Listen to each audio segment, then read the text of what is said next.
IPL 2026 को लेकर trading का मार्केट और खिलाड़ियों की जो अदला बदली को लेकर है उसका तो मार्केट तो बिल्कुल भी गर्म है। और इसी बीच 4 ऐसे खिलाड़ी हैं जिनका अपनी टीमों का छोड़ना तय हो चुका है। जी हाँ, 4 ऐसे बड़े खिलाड़ी जो खिलाड़ी अपने आप से ही टीम से अब अलग होना चाहते हैं। वो खिलाड़ी अब इस टीम के साथ नहीं रहना चाहते हैं और ना ही टीमें इनके साथ ज्यादा खुश हैं। ऐसे तौर पर कौन है वो 4 खिलाड़ी जिन्होंने इस सीजन कुछ ने बढ़िया प्रदर्शन भी किया था, कुछ ने नहीं किया था, और एक खिलाड़ी तो ऐसा है जिसने काफी बेटर परफॉर्मेंस किया था। वो इंग्लैंड के टूर पर भी गया था, वो हर जगह अच्छा कर रहा है, लेकिन मैनेजमेंट उससे खुश नहीं है और मैनेजमेंट उससे अपनी टीम से बाहर कर और दूसरे टीम से साथ ट्रेड करना चाहती है। तो क्यों ऐसा है, क्या है सारी चीजें, चलिए मैं आपको बताता हूं और कौन है वो खिलाड़ी, एक एक करके सारी चीजें।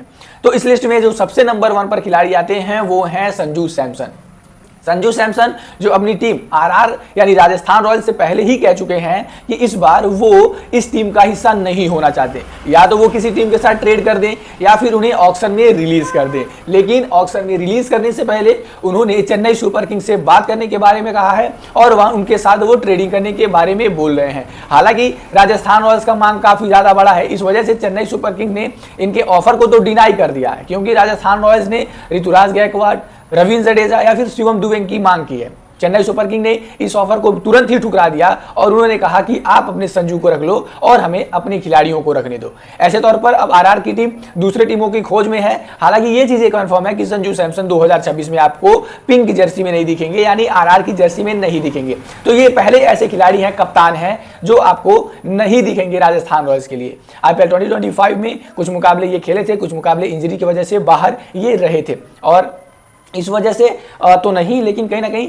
आरआर और इनके बीच जो बातें नहीं बन रही हैं, जो मनमुटाव है, इस वजह से ये खिलाड़ी ट्रेड किया जाएगा। वहीं पर जो दूसरे खिलाड़ी हैं वो हैं रविचंद्रन अश्विन। वो चेन्नई से आते हैं, पिछले साल चेन्नई सुपर किंग्स का हिस्सा थे, इन पर काफी ज्यादा पैसे चेन्नई ने खर्च भी किए थे, क्योंकि ये चेन्नई के एक्स खिलाड़ी हैं। ये आईपीएल में दिल्ली कैपिटल्स के लिए, पंजाब किंग्स के लिए, काफी फ्रेंचाइजियों के लिए ये खेल चुके थे। लेकिन उससे पहले साल 2012, 13, 14 ये चेन्नई सुपर किंग्स का हिस्सा हुआ करते थे और इसी वजह से चेन्नई सुपर किंग्स ने 2025 में भी इनके ऊपर बोली लगाई और लंबी बोली लगाते गए और इनके ऊपर अपनी कहें तो अपनी बिड छोड़ी और अपनी टीम में शामिल करवा लिया गया। अब बताया ये जा रहा है कि रविचंद्रन अश्विन चेन्नई की मैनेजमेंट से या फिर चेन्नई से अपनी योगदान जो है वो ना देकर खुश नहीं है। इस वजह से उन्होंने मैनेजमेंट से बात कर दी है, या तो वो इसे किसी टीम के साथ ट्रेड कर दें या फिर उन्हें वो भी रिलीज कर दे। हालांकि मोस्ट प्रोबेबली और ज्यादा बातें यही चल रही हैं कि ये संन्यास भी ले सकते हैं, जी हाँ, यानी ये रिटायरमेंट भी ले सकते हैं। ये बड़ी बात भी है क्योंकि इन्होंने ऑल फॉर्म ऑफ इंडियन जो क्रिकेट है उससे रिटायरमेंट ले लिया है,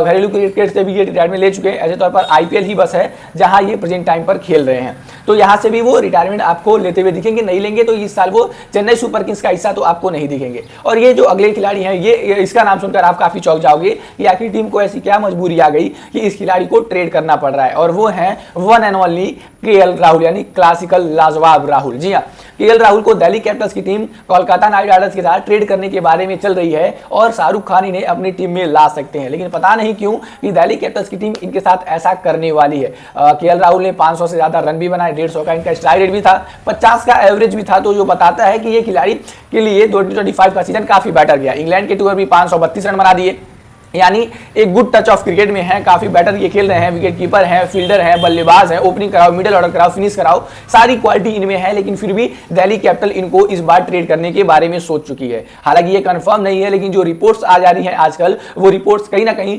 100% सूत्रों की तरफ से ही आ रही हैं। वो रिपोर्ट्स आज नहीं कल जाकर सही हो जाती हैं और रिपोर्ट्स अब ये आ चुकी है कि कोलकाता ट्रेड कर सकती है दिल्ली के साथ केएल राहुल की। हालांकि अभी तक ये बातें क्लियर नहीं हुई है कि ये ऑल कैश डील होगा या फिर ये प्लेयर टू प्लेयर एक्सचेंज होगा। वहीं पर जो चौथे खिलाड़ी हैं वो भी दिल्ली कैपिटल से ही आते हैं और उनको भी ट्रेडिंग की बातें कर दी गई हैं, या फिर उनको भी रिलीज या फिर वो खिलाड़ी खुद ही रिटायरमेंट ले लेगा। और वो खिलाड़ी हैं साउथ अफ्रीकन लेजेंड और चेन्नई सुपर किंग्स के स्टार खिलाड़ी Faf du Plessis. Faf du Plessis आप सभी को पता होगा, इससे पहले आरसीबी का हिस्सा थे और उसके पहले वो चेन्नई सुपर किंग्स का लगातार हिस्सा बनते हुए आए थे। पहली बार ये दिल्ली कैपिटल्स का उनके लिए सीजन था, यहाँ पर वो उप कप्तान भी बनाए गए थे। लेकिन अब बात चल रही है कि टीम इन्हें भी ट्रेड करेगी या फिर इनको भी ऑक्शन में रिलीज कर देगी। ये खिलाड़ी 40 साल का होने के बाद भी किसी तरीके से 40 साल के नहीं लगते, तो मोस्ट प्रोबेबली ये भी है कि ये भी रिटायरमेंट ले लेंगे। हालांकि ये कंफर्म नहीं है, लेकिन अगर ये रिटायरमेंट नहीं लेते हैं तो ये अगले साल आपको दिल्ली कैपिटल्स में तो खेलते हुए नहीं दिखेंगे, ये बात तो कंफर्म हो चुकी है। वेल, आपको क्या लगता है कि इनमें से जो 4 खिलाड़ियों को मैंने नाम बताया, किनको अपनी टीम में रहना चाहिए